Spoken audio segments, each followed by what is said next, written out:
inside crisp. All said and done. Let me quickly tell.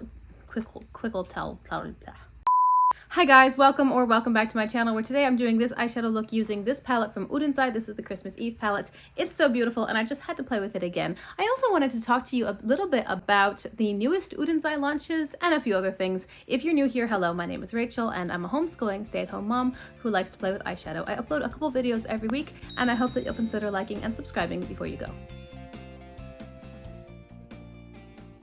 So I have a very specific plan for today's look using the Christmas Eve palette from Oden, but I also have my palette pull-in project. So according to my notes, I am up to shade number 6, and in the Paradise Islands palette, which is what I'm working through, shade number 6 is a mid-tone pink shimmer.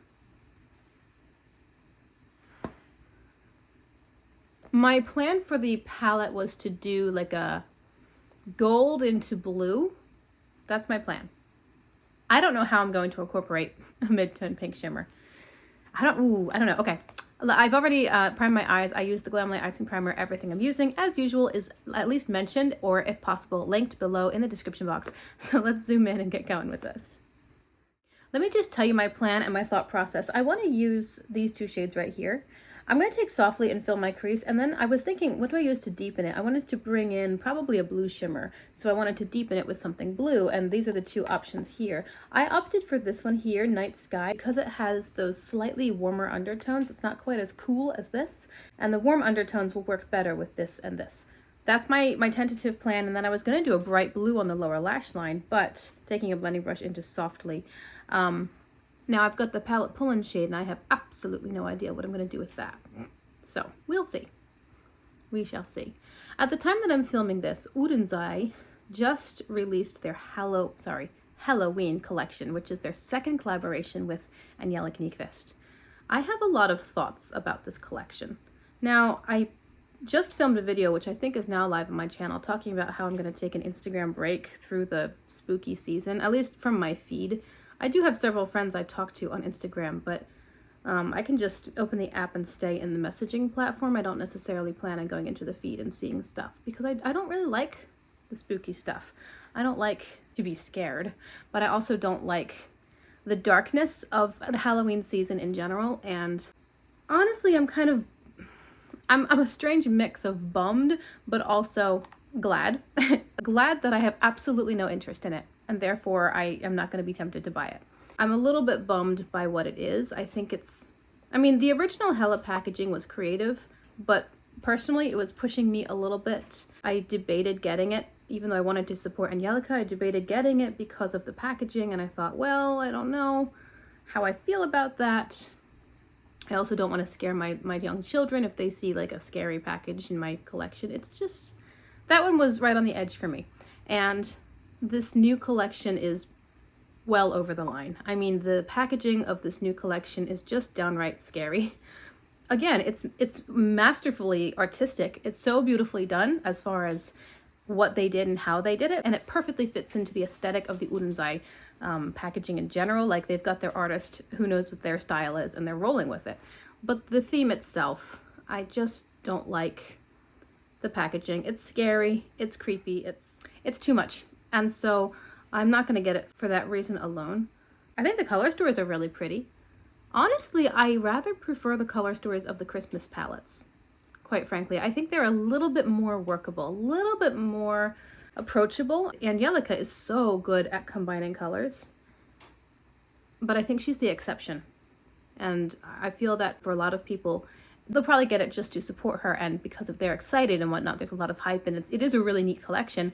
But as far as daily use, it might be a little challenging for people. I would love to know your thoughts if you comment below. What are you thinking about that collection? I've already talked to several people on the Instagram chatting platform, people with whom I have relationship via YouTube, and they've told me their thoughts. So as far as my other subscribers, I'd love to know what your thoughts are about the Helaween collection. Now it's time to deepen with that slightly warmer grungy blue. This is called Night Sky, and I'm putting it in my outer corner, outer V. I wanted to update you guys. I meant to do mid-year an update on some of my yearly goals that I had done way back in January. That update has not happened because life. But today I did want to tell you a bit about one of those goals. One of my goals was, in general, making better food choices. I went to Dunkin' Donuts, I don't know, a couple weeks ago, maybe longer than that. I don't know. And I was really proud of myself. I went there for a donut. Just one donut. I was out running errands and I thought, you know, I'd really like a little treat. So I went for one donut. And the reason I was proud of myself is because I only got one donut. There were like 99-cent muffins and I could have gotten a coffee. Like there were all these little things, just a under dollar sort of add-on that you can get. And it would have been so easy. And I was still going to be out running errands for a while. I would have had plenty of time to enjoy. And I didn't. I just got one donut. I was so proud of myself.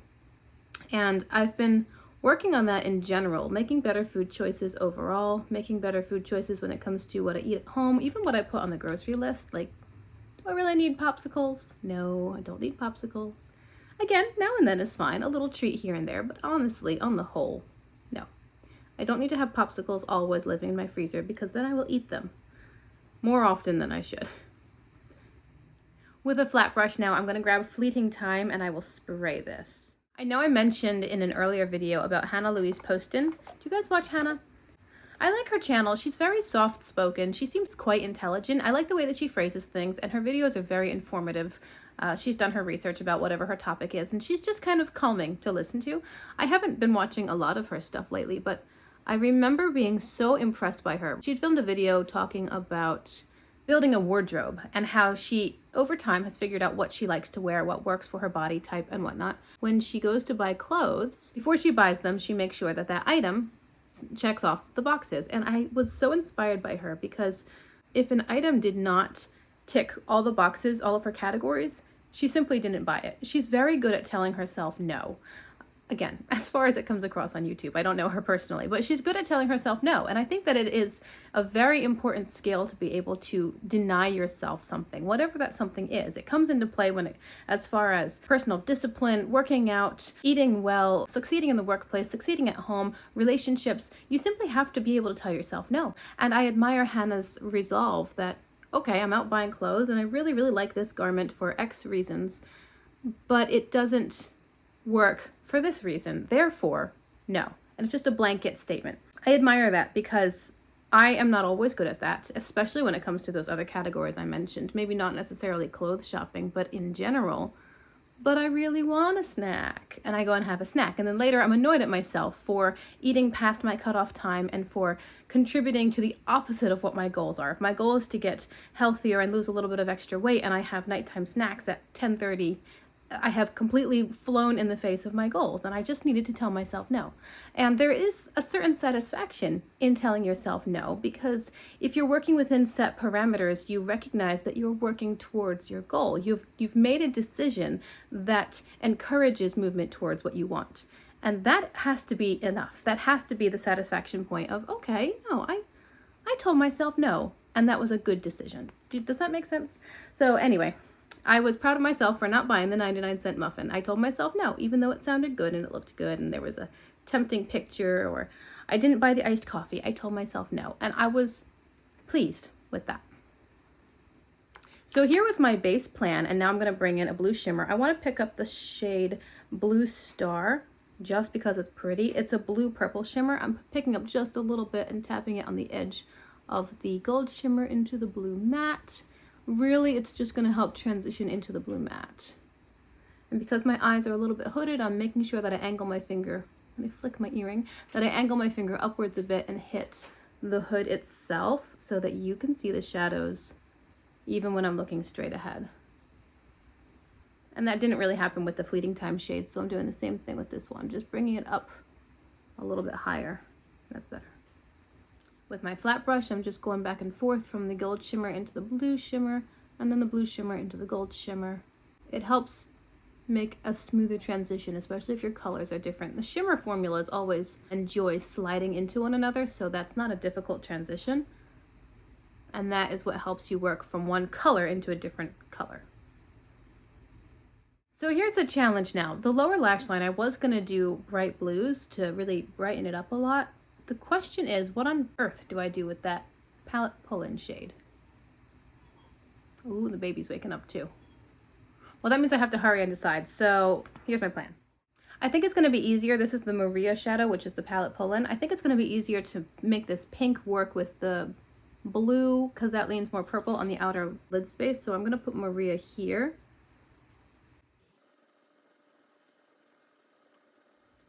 Then I'll go back into softly with a small blending brush and bring this brown shade down. This is, remember, my original crease color or transition color.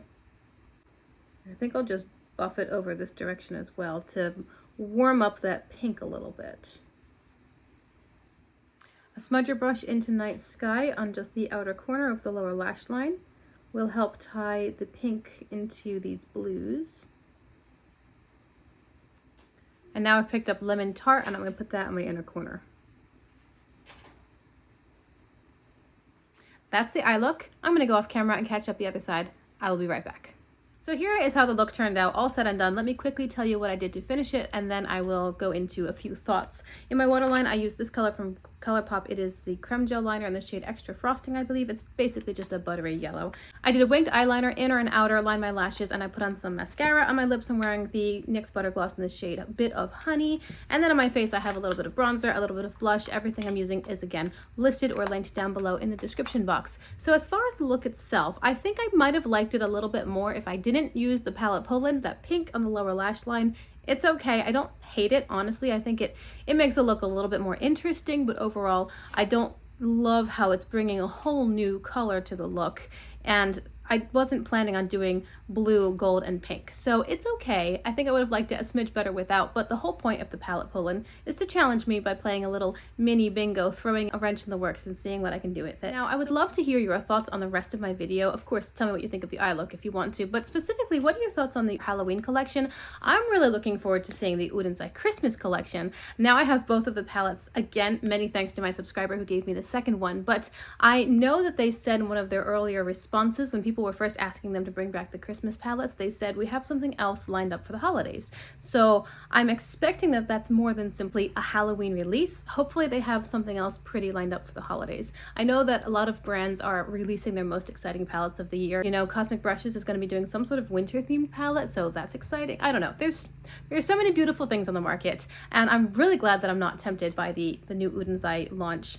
Honestly, I'm a little disappointed, I think, in what it is, but this is just a personal opinion. I know it's Oden's and Angelica, and while I respect her intellect and her creativity within the eyeshadow space, I do know that we disagree on a lot of more fundamental things, so that's not really a huge surprise, but end of the day, I'm not going to pick up that release, and I would like to know your thoughts on it. Thank you for being with me here today. I do always appreciate your time. I appreciate that you clicked on my video at all.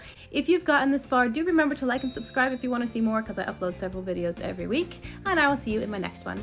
Bye, guys!